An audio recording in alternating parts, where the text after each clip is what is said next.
కూటమి ప్రభుత్వమే ఆ రోజు జనసేన బయట నుంచి మద్దతు పలికింది. భారతీయ జనతా పార్టీ, తెలుగుదేశం పార్టీ కలిసి ప్రభుత్వాన్ని స్థాపించినాయి. అటు కేంద్రంలో కానీ రాష్ట్రంలో కానీ ఎన్డీఏ ప్రభుత్వం నడిచింది. కానీ 2014లో ఇచ్చినటువంటి ఏ ఒక్క హామీని కూడా ప్రజలకి అమలు చేసినటువంటి దాఖలాలు లేవు. ప్రత్యేక హోదా గాలికి వదిలేశారు. పోలవరం ప్రాజెక్టు ఒక ఏటీఎంలా వాడుకున్నారు. విశాఖపట్నం కేంద్రంగా రైల్వే జోన్ ఏర్పాటు గురించి ప్రస్తావించేటువంటి నాదుడే లేడు. పోలవరం ప్రాజెక్టు విషయంలో కానీ, రైల్వే జోన్ విషయంలో కానీ, ప్రత్యేక హోదా విషయంలో కానీ వీటన్నిటినీ కూడా చంద్రబాబు నాయుడు గారి తాలూకా ప్రత్యేక ప్యాకేజీ కోసం, అమరావతి రియల్ ఎస్టేట్ ప్రాజెక్టు కోసం వాటన్నిటిని కూడా తాకట్టు పెట్టినటువంటి విషయం మనందరికీ తెలుసు. అప్పుడు ప్రతిపక్ష నాయకుడిగా జగన్మోహన్ రెడ్డి గారి నేతృత్వంలో విశాఖపట్నం కేంద్రంగా రైల్వే జోన్ ఏర్పాటు చేయాలని దాదాపు 4 దశాబ్దాల కల అయినటువంటి విశాఖపట్నం రైల్వే జోన్, తెన్నేటి విశ్వనాథం గారు మొదలుపెట్టినటువంటి ఈ పోరాటాన్ని ముందుకు తీసుకెళ్లాలి, విభజన చట్టంలో ఉన్నటువంటి ఈ హామీని నెరవేర్చాలని చెప్పే ఉద్దేశంతో ఈ ప్రాంతంలో ఉన్నటువంటి ప్రజల మద్దతుతో జగన్మోహన్ రెడ్డి గారి ఆదేశాల మేరకు వైఎస్ఆర్ కాంగ్రెస్ పార్టీ నాయకత్వం అంతా కూడా కలిసి ఆ రోజు జిల్లా పార్టీ అధ్యక్షుడిగా ఆ రోజు దీక్ష చేపట్టినటువంటి విషయం మీ అందరికీ తెలుసు. అప్పుడు అక్రమంగా తెలుగుదేశం పార్టీ ప్రభుత్వంలో నా మీద అటెంప్ట్ టు సూసైడ్ కింద కేసు బనాయించి క్రైమ్ రిజిస్టర్ చేసి దాదాపు 10 సంవత్సరాల పాటు కోర్టుల చుట్టూ తిరిగేటువంటి కార్యక్రమం చేశారు. అయినప్పటికీ ప్రజాపక్షం కోసం, ఈ ప్రాంత భవిష్యత్తు కోసం, ఈ ప్రాంత ప్రజల తాలూకు ఆకాంక్ష కోసం ఆ పోరాటాన్ని చేశాం.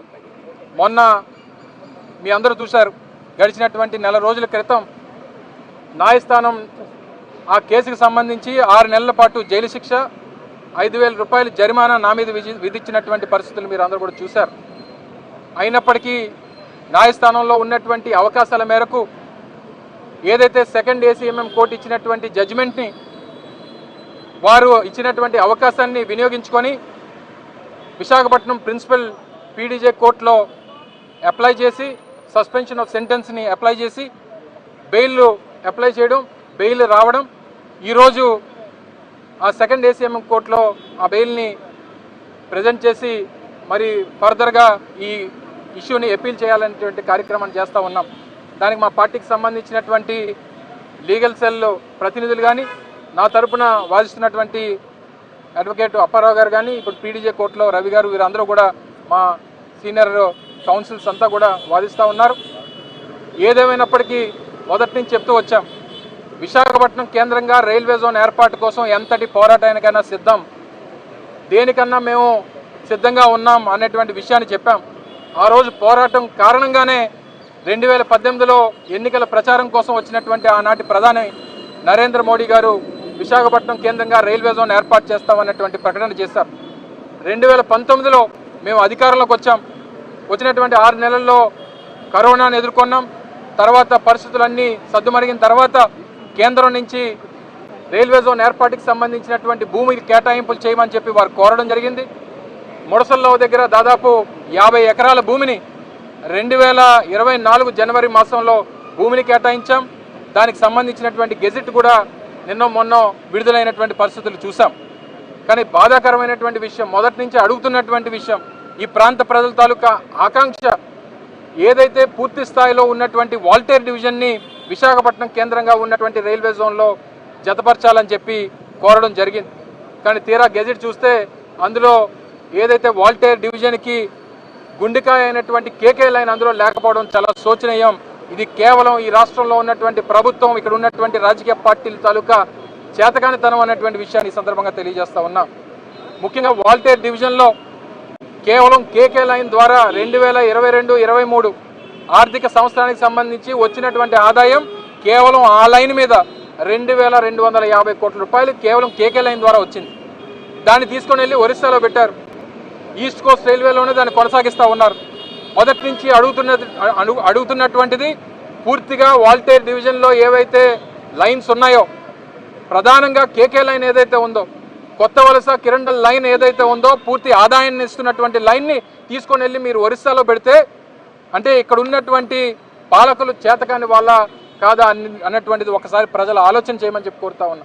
నిన్న మొన్న అధికార పార్టీ నాయకులు మాట్లాడుతూ ఉన్నారు, ఈరోజు స్థానిక పార్లమెంట్ సభ్యుడు మాట్లాడుతూ ఉన్నాడు, మొన్న భారతీయ జనతా పార్టీ రాష్ట్ర అధ్యక్షులు మాట్లాడుతూ ఉన్నారు, మొన్న కొంతమంది తెలుగుదేశం పార్టీ నాయకులు సంబరాలు చేసుకుంటూ ఉన్నారు.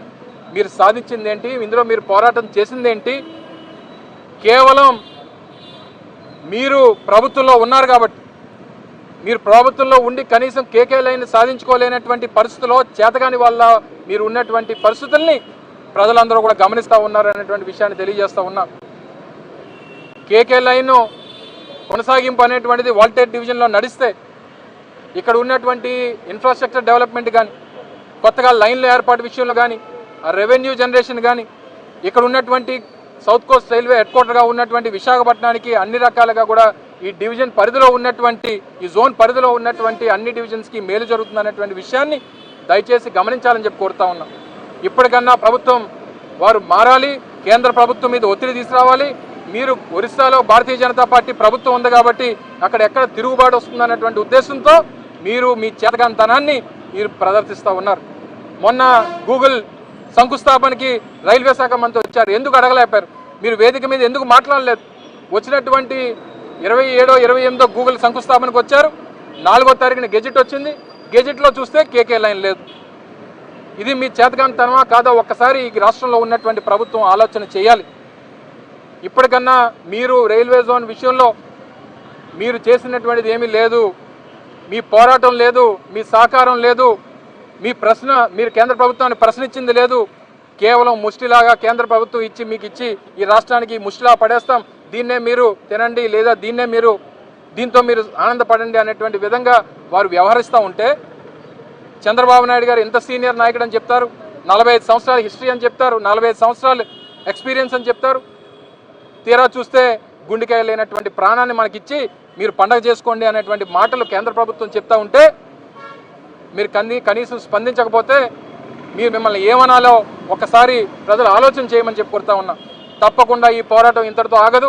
మొన్ననే మా జిల్లా పార్టీ అధ్యక్షులు కేకే రాజు గారు కానీ, మా పార్టీ నాయకులు జగన్మోహన్ రెడ్డి గారు కానీ ఎప్పటికప్పుడు దీని మీద సమీక్షిస్తూ ఉన్నారు. YSR Congress party KK line Visakhapatnam railway జోన్లో తీసుకొచ్చేంత వరకు కూడా మా పోరాటం కొనసాగుతూనే ఉంటుంది.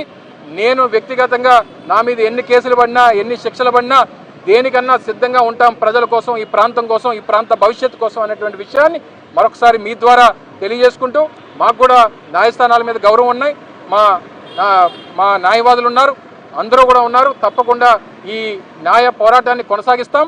ఓ పక్క ప్రజాపక్షాన పోరాటం చేస్తాం, ఈ రాష్ట్ర భవిష్యత్తు కోసం దీన్ని కొనసాగిస్తూనే ఉంటాం అనేటువంటి విషయాన్ని మరొకసారి తెలియజేస్తా ఉన్నాం.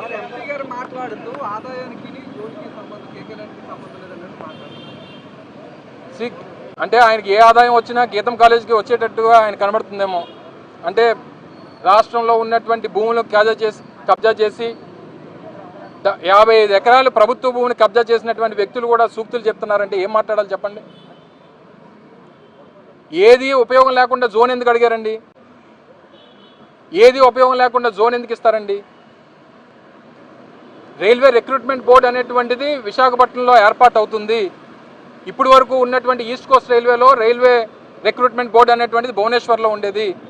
మన పిల్లలు ఎవరైనా పరీక్షలు రాయడానికి ఒరిస్సా వెళ్తే వాళ్ళ దగ్గర హాల్ టికెట్లు చింపేసి ట్రైన్లోంచి తోసేసినటువంటి గణనలు కోకొల్లలు చూసాం, ఘటనలు అటువంటివి. దేనికి వచ్చామంటే ఆర్ఆర్బీ ఎగ్జామ్ రాయడానికి వచ్చామంటే హాల్ టికెట్ ఏదని చెప్పి చూపించమంటే హాల్ టికెట్ చూస్తే హాల్ టికెట్లు చింపేసేవారు ఒరిస్సాలో. అంటే ఎక్కడ వారికి పోటీ వస్తారన్నటువంటి భయంతో. అటువంటిది ఈరోజు రైల్వే జోన్ ఏర్పాటు అవడం వల్ల ఆర్ఆర్బీ ఏర్పాటు అవుతుంది. రేపు ఇక్కడ మన స్థానికంగా అవకాశాలు పెరుగుతాయి, ఇక్కడ ఇన్ఫ్రాస్ట్రక్చర్ పెరుగుతుంది, ఇక్కడ ఆదాయం పెరిగితే మనకంటూ ఒక గౌరవం ఉంటుంది. మన ప్రాంతం నుంచి ఇంత ఆదాయాన్ని రైల్వేకి ఇస్తున్నామనంటే రేపు గట్టిగా ప్రశ్నించేటువంటి దానికి అవకాశం ఉంటుంది. సరే, ఆ ఆదాయంతో ఇక్కడ సంబంధం లేదు, ఏ జోన్లో ఆదాయాలు క్రియేట్ చేస్తున్నాయనేటువంటిది రైల్వే బోర్డులో కూడా మీటింగ్లు జరుగుతాయి కదా.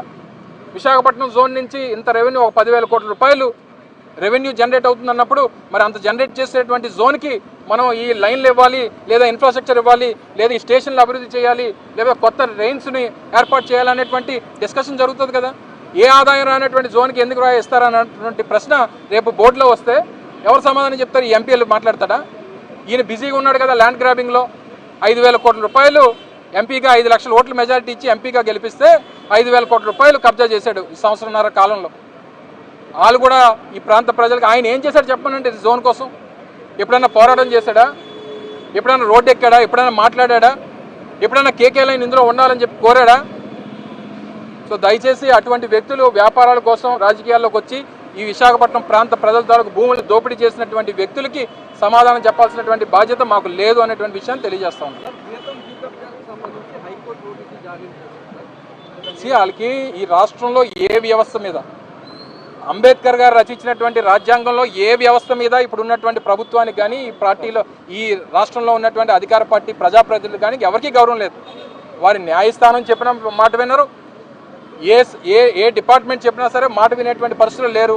రెవెన్యూ డిపార్ట్మెంట్ బోర్డులు పాతింది గీతం కాలేజ్లో, ఈ భూమి రెవెన్యూ డిపార్ట్మెంట్ అని, అయినా బోర్డులు పక్కన పెట్టి నిర్మాణాలు చేస్తూ ఉన్నారు. కోర్టు స్టే ఇచ్చింది, కోర్టు స్టే నడుస్తూ ఉంది, నిర్మాణాలు చేస్తూ ఉన్నారు. ఒక పక్క ఆయనే ఇది 1000 కోట్ల రూపాయల భూమే నా దగ్గర ఉండేది, ప్రభుత్వ భూమి 1000 కోట్ల రూపాయలు వాల్యూ చేస్తుంది, 5000 కోట్లు కాదు తప్పుగా చెప్తున్నారు వైఎస్ఆర్ కాంగ్రెస్ పార్టీ నాయకులు అన్నారు. అంటే 100 రూపాయలు దొంగతనం చేసినా 1000 రూపాయలు దొంగతనం చేసినా దొంగే కదా. అంటే ఆయన ఒప్పుకుంటున్నాడు కదా నేను 1000 కోట్ల రూపాయల భూమిని కబ్జా చేశాను అన్నటువంటిది. ఆయనకి ఏ అర్హత ఉంది ఇంకా కొనసాగడానికి? వాళ్ళ ఎంపీగా కొనసాగేటువంటి అర్హత లేదు ఆయనకి. తక్షణమే రాజీనామా చేయాలి, ఆయన మీద క్రిమినల్ కేసు వేయాలి. సో డెఫినెట్గా మా పోరాటాలు ల్యాండ్ స్కామ్స్ మీద కానీ ఈ ప్రాంతం మీద సంబంధించినటువంటి ప్రాజెక్టుల విషయంలో కానీ అన్ని విషయాల్లో వైఎస్ఆర్ కాంగ్రెస్ పార్టీ పోరాటం అనేటువంటిది ప్రతిపక్షంగా కొనసాగుతూనే ఉంటుంది.